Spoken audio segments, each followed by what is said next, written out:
नमस्कार, मी रवी कुमार. जवाब तो आपको देना होगा बोल सरकार या सदरात 85व्या खास एपिसोड मध्ये आपलं स्वागत. कसे आहात आपण? मजेत ना? मजेत राहा, हिट राहा, फिट राहा आणि हो आरोग्याची काळजी घ्या. चला तर मग विषयाकडे वळूया. आजचा विषय आहे काल ज्येष्ठ सामाजिक कार्यकर्त्या साहित्यिक अरुणा सबाने यांचा एक व्हिडिओ माझ्या पाहण्यामध्ये आला आणि हाच विषय मी वारंवार तुम्हा सर्वांसमोर वेगळ्या अर्थाने घेण्याचा प्रयत्न देखील केलेला आहे. अशोक खरात प्रकरणामध्ये आपली एक मानसिकता झालेली आहे. आपण एकाच अँगलने या सर्व प्रकरणाकडे पाहतो, पण महिलांच्या दृष्टिकोनातून आपण हा विषय पाहतच नाही.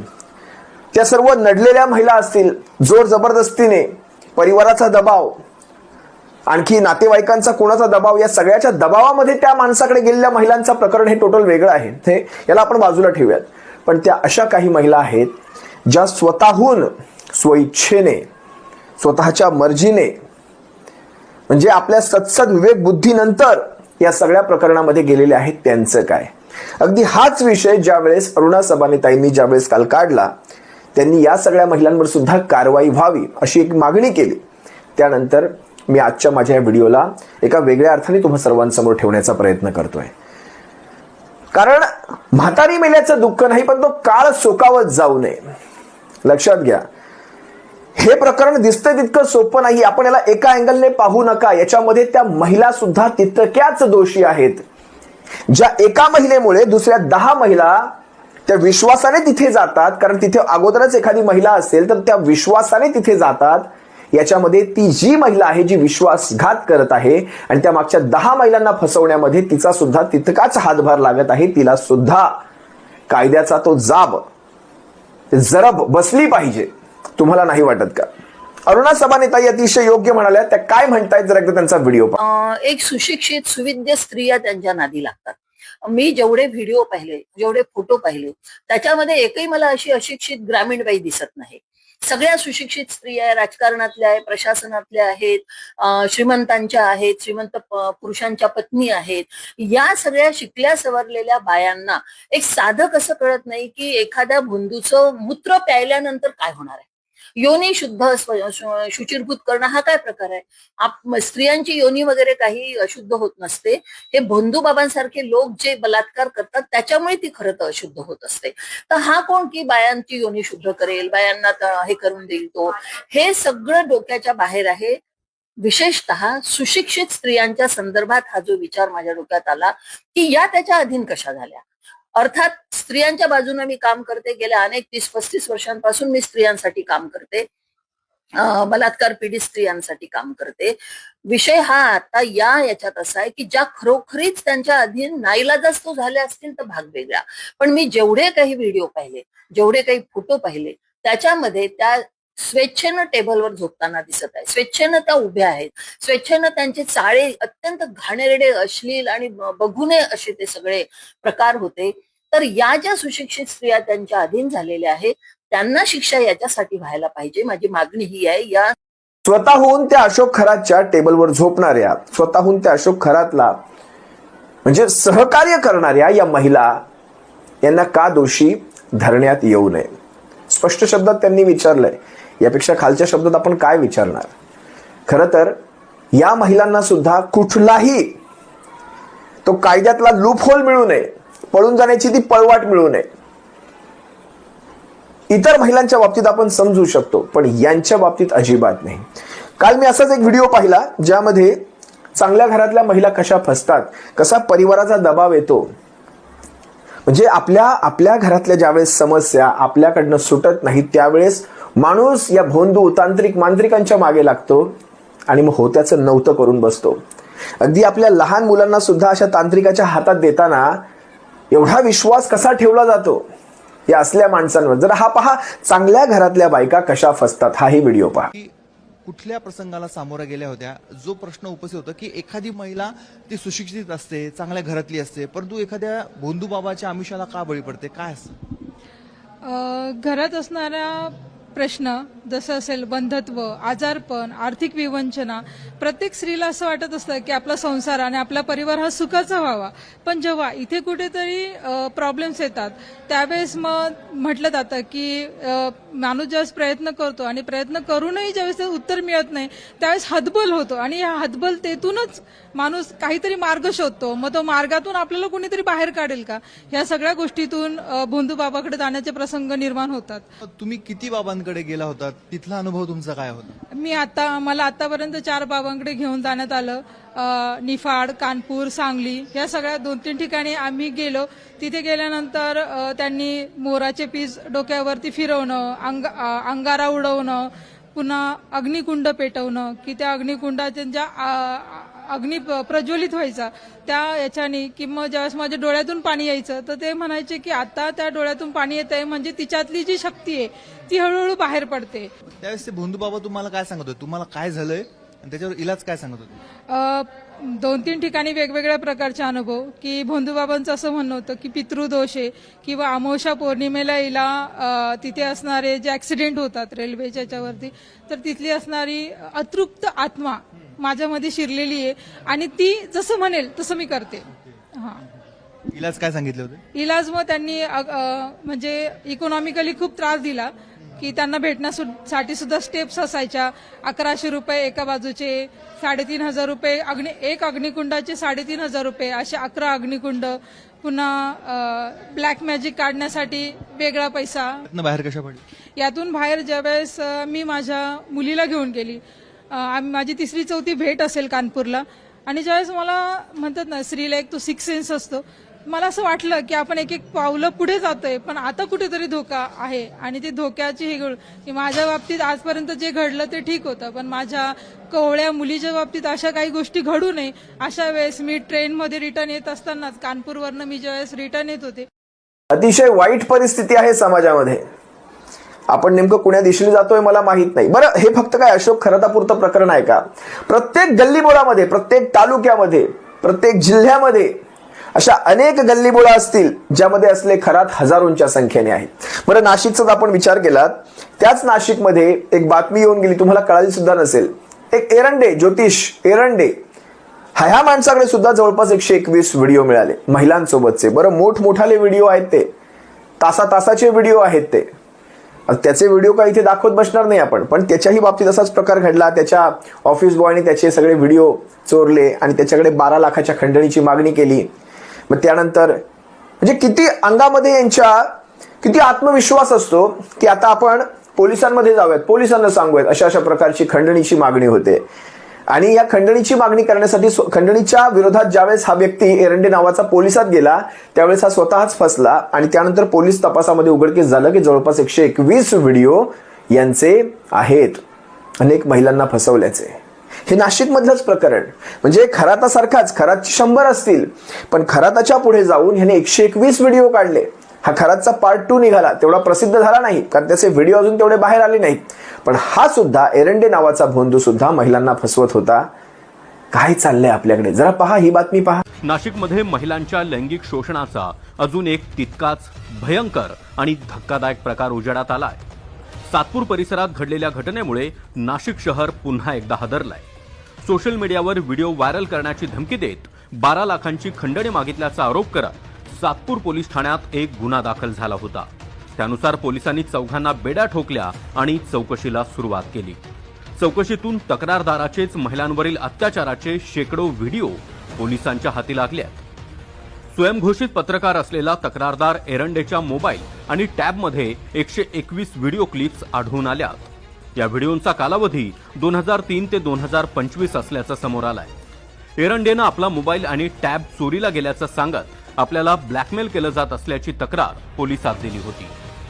तपास जसजसा पुढे सरकत गेला तसं चित्र पूर्णपणे बदललं.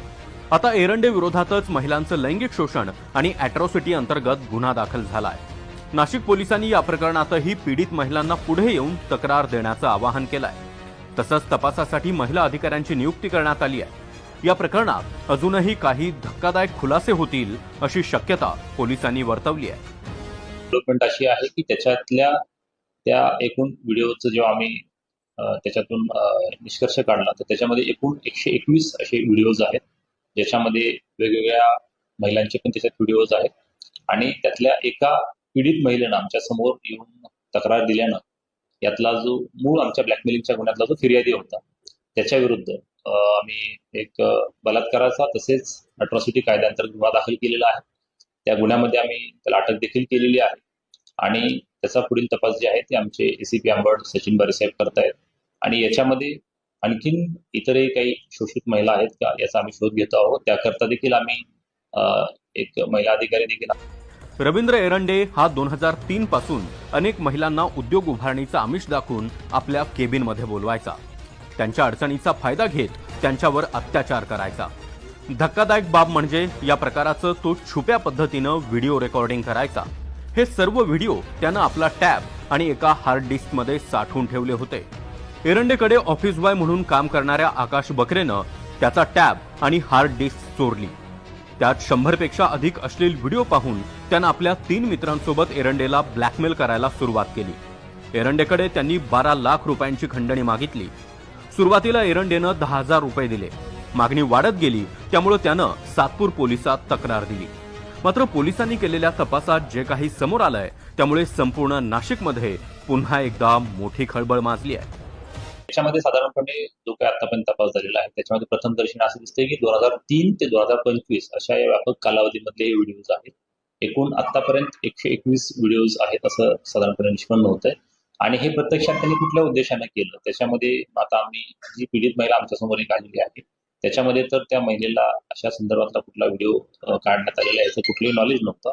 त्याच्या नकळत तो व्हिडिओ त्या ठिकाणी काढण्यात आला होता. त्याच्यामुळे त्याच्यात आपण IT ऍक्टचं देखील कलम लावलेला आहे. त्यामुळं नेमके त्यांनी ते कशासाठी व्हिडिओ काढले होते आणि त्या संदर्भातला जो अधिक सखोल तपास जो काय आहे तो आमचे एसीपी त्या ठिकाणी करत आहे. अशोक खरातनं शेकडो महिलांना आपल्या जाळ्यात ओढून त्यांना फसवून श्रद्धेच्या नावाखाली त्यांच्या अडचणींचा फायदा घेत त्यांच्यावर अत्याचार केले. आता हा रवींद्र एरंडे तर खरातपेक्षाही महाभामटा निघालाय. त्यामुळे धार्मिक आणि सांस्कृतिक कारणांसाठी ओळखल्या जाणाऱ्या नाशिकमध्ये हे चाललंय तरी काय असा प्रश्न नाशिककरच विचारताय. हे असले भोंदू बाबा म्हणजे त्यांना मदत करण्याच्या बहाण्याने, त्यांचं भविष्य सांगण्याच्या बहाण्याने, त्यांच्या परिवाराचा फायदा घेऊन, परिवाराचा विश्वास असतो त्या परिवाराचा फायदा घेऊन या महिलांच्या बाबतीत नको नको ते प्रकार करतात. मुलं होत नाहीत, व्यंधत्व आहे, आपल्या संसाराचा, आपल्या काय म्हणतात कुळाचा पाळणा हलायला हवा यासाठी या भोंदूंकडे जाणाऱ्यांची संख्या ही फार मोठी आहे. डॉक्टरांना आता जेवढे लोक विचारत नाहीत तेवढे या भोंदूंना विचारतात. बरं मुलं आहेत तर फक्त मुलगा हवा यासाठी, ज्यांना मुलंच होत नाहीत त्यांना मूल का होत नाही हे भोंदूंकडे विचारतात. त्याच्यामध्ये पिशाच्याची बाधा असेल, डाकीन हडळ असेल, या सगळ्या गोष्टींमुळे मुलं होत नाहीत, बाजूच्याची करणी असेल, काळा जादू असेल, काय त्याला म्हणतात ते ब्लॅक मॅजिक, ह्या सगळ्या प्रकारांमध्ये आजही आपण या 21व्या शतकाच्या या 2026 मध्ये आपण अडकलेलो आहोत. मला नवल वाटतं, मी तुम्हाला 3-4 व्हिडिओ दाखवतो, एका मागोमाग एक दाखवतो, वेगवेगळ्या ठिकाणचे आहेत. त्यातले एक लहान मुलाचा व्हिडिओ आहे. हा गुटखा खाणारा, हा आपल्या राज्यातला नसेल कदाचित हा व्हिडिओ, पण त्याच्याकडे सुद्धा लोक कशी बसलेली आहेत पहा. तो कॅन्सरचे उपाय असे फूक मारून करतो. कॅन्सर जर फूक मारून झाला असता तर टाटासारखी hospital, Tata cancer specialist hospital जे मुंबईचं आहे ते ओसंडून का वाहिलं असतं. जरा पहा. कैंसल वाले भैया खड़े हो जाओ. कैंसल वाली है जी, सफेद शर्ट पहने, मुंह में कालिया बिल्ल पहने, कुर्सी के पीछे बैठे आ जावे.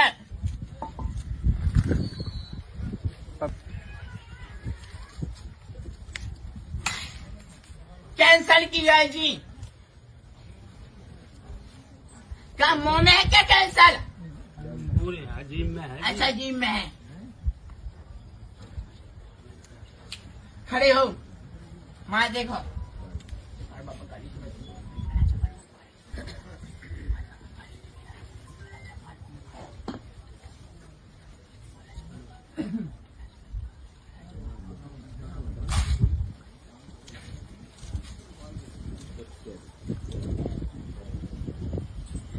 हाथ पाँव फटका दो.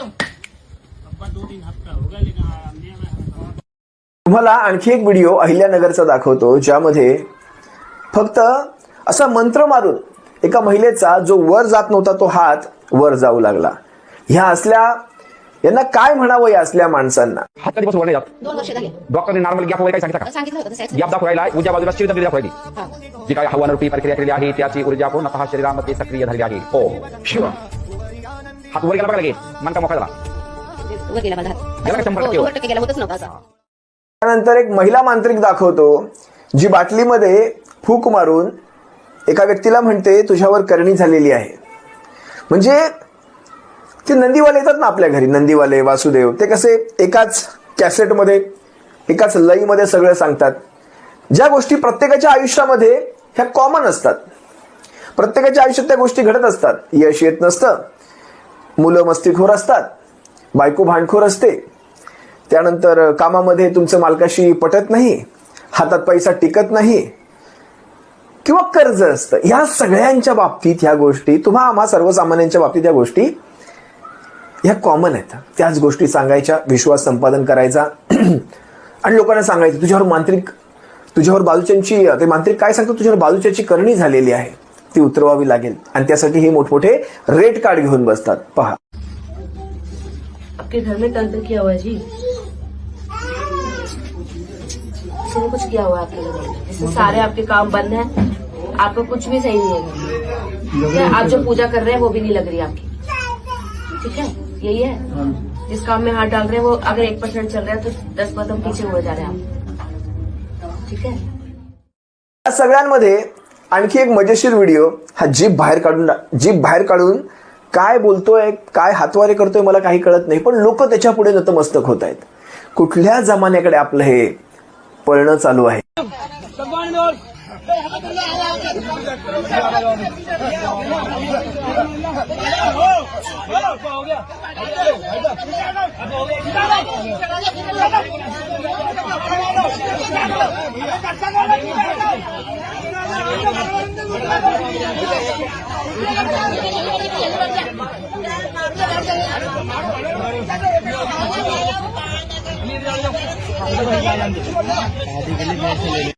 हे असले नमुने पाहिले ना समाजामध्ये, म्हणजे मी तुम्हाला फक्त महाराष्ट्रातली उदाहरणं नाही दाखवली, सगळीकडचीच दाखवली, देशभर चालू आहे हे सगळं. हे असले नमुने हे पाहिल्यानंतर असं वाटतं की कशाला आपण शाळा शिकतो, जर हे असेच धंदे करून. आणि बघा ना, होय ही सत्य घटना आहे.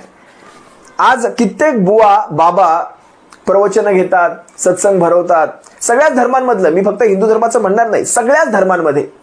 आणि एखाद्या उच्च शिक्षित व्यक्तीपेक्षाही 100-200 नाही 1000 पटीने जास्त कमवतात. फायदा फक्त घेतात लोकांच्या मनातल्या भीतीचा, लोकांच्या मनातल्या अंधश्रद्धेचा, आणि लोकांच्या श्रद्धेचा बाजार मांडतात.